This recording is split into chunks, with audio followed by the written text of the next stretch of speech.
So tonight we're gonna have another fun review. We are really excited. This is actually a bottle that we have both been trying to track down and get a hold of because, I mean, we're excited.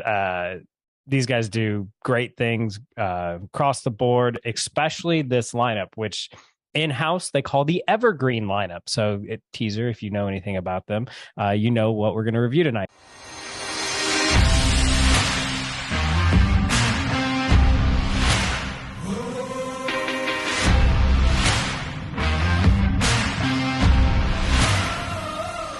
The brand new drop from Barrell, which is Barrell Vantage. So, again, ahead of time, I get to say this, and I'm really excited. It's my new favorite thing to say.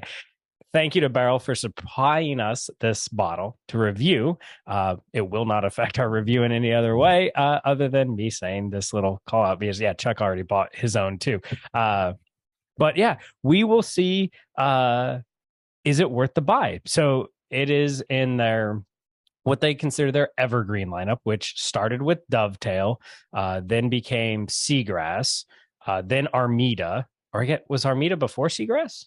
Armida was before Seagrass, yeah. Okay. So Armida, then Seagrass, and now Vantage. Yeah, and what that means is these are, as opposed to their batches that are here and gone, single barrels, obviously, they're going to have this label for the foreseeable future. Yeah. It may not always be identical, but very similar taste profiles, and they'll try to make it as good as they can and as consistent as they can. But obviously quality, they claim is number one. So they don't necessarily care if it's exactly the same. They more care about quality, but it's still going to be finished in the same casks and have a similar taste profile. What Barrell Vantage is we all know toasting is the new craze. But Barrell, being Barrell, is like, we're not going to just toast something, put it in a bottle, and call it a day. They're going to do something crazy with it. And so what they did is they blended, and I'm going to mess a lot of these up, and you're just going to deal with it. Comments below. I'll correct you. Did a blend of straight bourbon that was finished in Mizunara, French, and toasted American oak. So 3 different styles of barrel. So Mizunara. Okay, Mizunara. I don't know. Anyway, so the Mizunara, you might remember from what was it, a year ago? Maybe 2 years ago? Yeah, time flies. It's probably almost 2 years ago. Was that Angel's Envy? And yeah, Angel's Envy did it.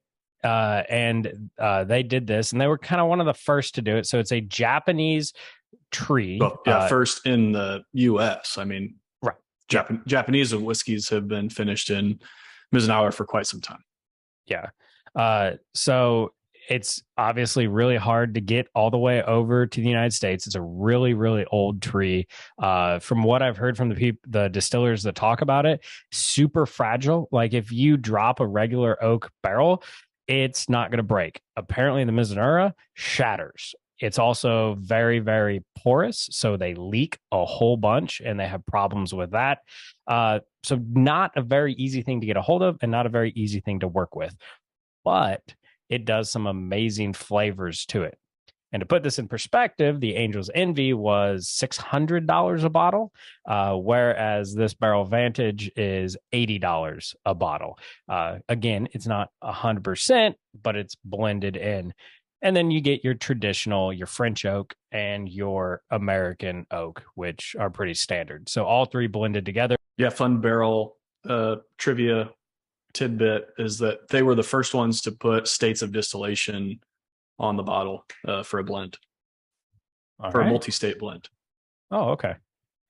Yeah, and they are very transparent on everything that really truly matters on their website. You can get a whole breakdown of everything, but like char levels, mash bills, things like that don't matter when you're doing blends within blends. Like it's just not going to affect it. So yeah, I mean, shoot, quick on this nose. I'm like really digging it. So I have this because mostly my coming to this or trying this, I'm coming with the experience of tasting mostly the MGP toasted. And so that's the Penelope toasted. That's the Nulu toasted. That's, there's probably others, but those are the ones that I've had. And so I kind of had this expectation that I was going to get these nutmeg, these heavy toast, oak notes, and that's really absent on the nose. Yeah. No, I think there's it's layered back there, but that's not my first impression. My first impression is almost a sweet fruit, like an apricot Mhm. pear note. And so this is where I really kind of enjoy it because if you've watched the channel at all, you know my wife is a big Booker's fan. I get a little like nuttiness even on the nose, which is interesting. Yeah, and that could be coming from that toasted oak. Man, that's complex, well layered. Like I said, I'm getting some fruit, getting a little bit of that toast in the back, a little bit of baking spices. Um, you could call it a little bit of a nuttiness. Mhm. But I will be completely honest with our viewers. It is a little bit of a delicate, lighter nose. So it's not one of those that you smell and it just really hits you. Uh, you have to really sit there and focus on it and break it down. But when you do, you get a lot of really good flavors in this thing. The palate lets you know it's toasted. That's where it, but it's not as strong, or it's not as not overly toasted. Feels like sometimes that those other toasted bourbons that I've had have almost been too robust in those notes. Yeah. And I think this is why, because I tried a little bit of this beforehand. I mean, I'm the type like I get a bottle, I buy a bottle gets into the house. It has to be opened within the first 24 hours, or I'm worried something bad will happen. So I tried this a little bit, and it's so unique because most toasted products, it's one or two notes is kind of where I am. Mm-hmm. There's not a lot going on. And this thing has just a range of things going on. And we will break them down here in a bit. But you definitely get three distinct parts to the bourbon, which is cool. Yeah, I think that's. I mean, they were going for that, right? Trying to highlight those different cask finishings. And I'm not as experienced with the Japanese oak to know what I'm looking for with that cask finish. Um, but they say it adds some spicy characters. Peanutty notes. And I get a little bit on this, but it's in the very beginning. So I think the Mizunara's stuff is coming in first. And then I go to the traditional toasted marshmallow, which is what you usually get on American oak. And then at the end, I just get spice out the wazoo, which is what you usually get from French toasted oaks, because Starlight has a really good French toasted oak that is very, very spicy. So it's just And so Maker's Mark uses the French oak staves pretty regularly as well. Mm-hmm. So it's just interesting because this palette takes you for a crazy ride. And so where you start and where you finish are completely different. And it just makes you want to come back for more and dissect it more, especially if you really like bourbon. Yeah, and the drying of the mouth as that finish hits you and it leaves, it's like still this spiciness, but it's like a drying oak. That's to me very indicative of that either toasted American oak or toasted French. Yeah, definitely. On the very end of the finish, you just get that. Here's an oak stave in your mouth, and it dries you out, and it's like, oh, okay, it's been toasted. So, Yeah, not in a over. Yeah, it's powerful, but yeah, I'd say not overdone. correct. Yeah. Yeah, you mentioned some of the challenges of the Japanese oak. I think it was during World War II. Japanese whiskey makers weren't able to source barrels from either Europe or other parts of the world, and so they had to turn to domestic oak production for their cooperage. And initially, it was very frustrating for all those things you mentioned: the leaky barrels. It's the tree doesn't grow straight, so they're hard to make barrels out of to begin with.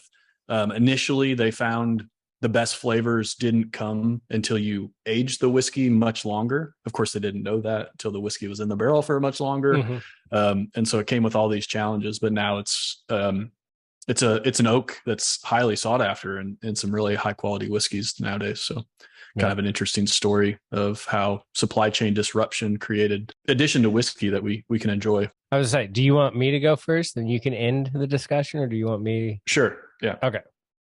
So my thought on this is for $80, you're getting a great product. I think it's fairly priced. I think they did an amazing job. There's a lot of big caveats I have with this. Uh, and it's mainly what it is, nothing, anything with the quality or anything like that, which is this to me is not something I'm going to pull from the shelf and drink on a daily basis. It is so unique. And also, I'm just not really, really big on the toasted stuff. Of the toasted stuff I've had, I would say this is probably one of the best. But I don't generally just go for a toasted product. I like those very traditional bourbon notes. That's just my palate and who I am. And if that's what you like, I can't say that you're going to be like a huge fan of this. I think it's something unique and that if you buy a bottle of it, I don't think you're going to be disappointed. But I think it's hitting a more select market. Now I say that, and then we look at Seagrass, which I feel like is the exact same thing. And that's one of their best sellers right now. So, I mean, maybe the average bourbon consumer is willing to start branching out and try new flavors, which I hope you are. And if you are, I think this has to be on your shelf. And I mean, that's where I am. Where I'm at is, well, so my previous experience I mentioned with toasted bourbons, Penelope, the Nulu. So those are 5-6 year MGPs that are finished and toasted. I think toasted American oak. Though, like the Penelope toasted in this house is our go-to bourbon for old fashions. It brings this nuttiness, this nutmeg, this complexity that's balanced out with that sweetness of whatever syrup you want to use, the cherry. It just makes fantastic old fashions. Now, some of you are like, why are you using a $70 bourbon in old fashions? Good whiskey makes good cocktails. I think Absolutely. Heather said that. Yep. quote from Heather. Yep. And so that's where I'm coming at. And TJ said, like, oh, you're going to like this bottle from Barrell, and it's going to be your go-to for your old fashioned. So I kind of had that in my mind. And as I'm sitting here, and this is the first time I've tasted it is tonight. I love the nose. You said it wasn't quite robust, that you really have to look for it. I don't have to look very far. The three components that I'm getting off of this is a really pronounced, like I was saying apricot. I could see a pear note, some kind of light fruit, layered with the little bit of that toastedness, toasted nuttiness in the back, and then also like a little bit of a spicy peppercorn in there as well. And then the palate to me isn't that just overpowering toast that I get on those other toasted products that those other products I use as a mixer, would go to them occasionally. But as you said, TJ, I'm not a big toasted fan in that sense. So I don't go to those regularly. This I think is different with you getting that fruitiness, delicate fruitiness on the nose. And then honestly, just a really nice palate as it continues to open. I'm even getting some additional sweetness that I wasn't getting through the palate. And then that nice spicy finish. If Brian were here tonight, he'd be throwing up the bells and whistles and saying, this is my favorite finish of all time. Oh yeah. Or something like that. I don't know. Well, favorite since Old Forester 1910. So for me, I'm probably going to use this in a cocktail in my old fashions, but I'm going to go to this on a more regular basis. And I think if you like toasted bourbons, that's great. And I think you're going to like this. But also, I think if you're just a fan of rye-based bourbons with a little bit more spice, this doesn't have, it doesn't have the cherry notes, doesn't have as much vanilla perhaps. But I think if you're even a fan of just good bourbon, this hits both sides of that. Yeah. So no, I'm a fan. It's going to be an evergreen on my bar. In the comments below, let us know, have you tried this? Have you been looking for it? If you don't want to buy it because you don't want to spend $80, I get it.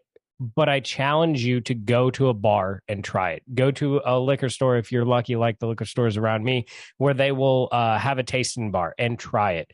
And then let us know in the comments below, are we completely off our rocker, or is this, again, another home run from Barrell? Because you got Chuck, who absolutely thinks it is, and like part of me wants to agree with them, but there's the part of me that I still like some of those very traditional bourbon notes. And this, I guess I'll say it, this challenges my palate and my way of thinking about bourbon, which isn't necessarily a bad thing. So yeah, I mean, I'm not gonna lie. When this is gone, I'll probably buy another bottle. So we'll just There put you go. that there. That's the review. Go buy a So bottle. You won't be yeah, you won't be sorry. thanks for watching. Let us know in the comments below about Vantage and your area or any other barrel products you've picked up. If you've watched the channel, you know we're fans. But that's just because they keep doing good quality stuff at really not a bad price. $80 for some of the things out there going. You find a 2-year-old bourbon for $80 now. Like, they are doing some great stuff. So yeah, we'll see you next time. Go buy batch 33 and Barrell Vantage and thank us later. Stay neat, Power Bourbon.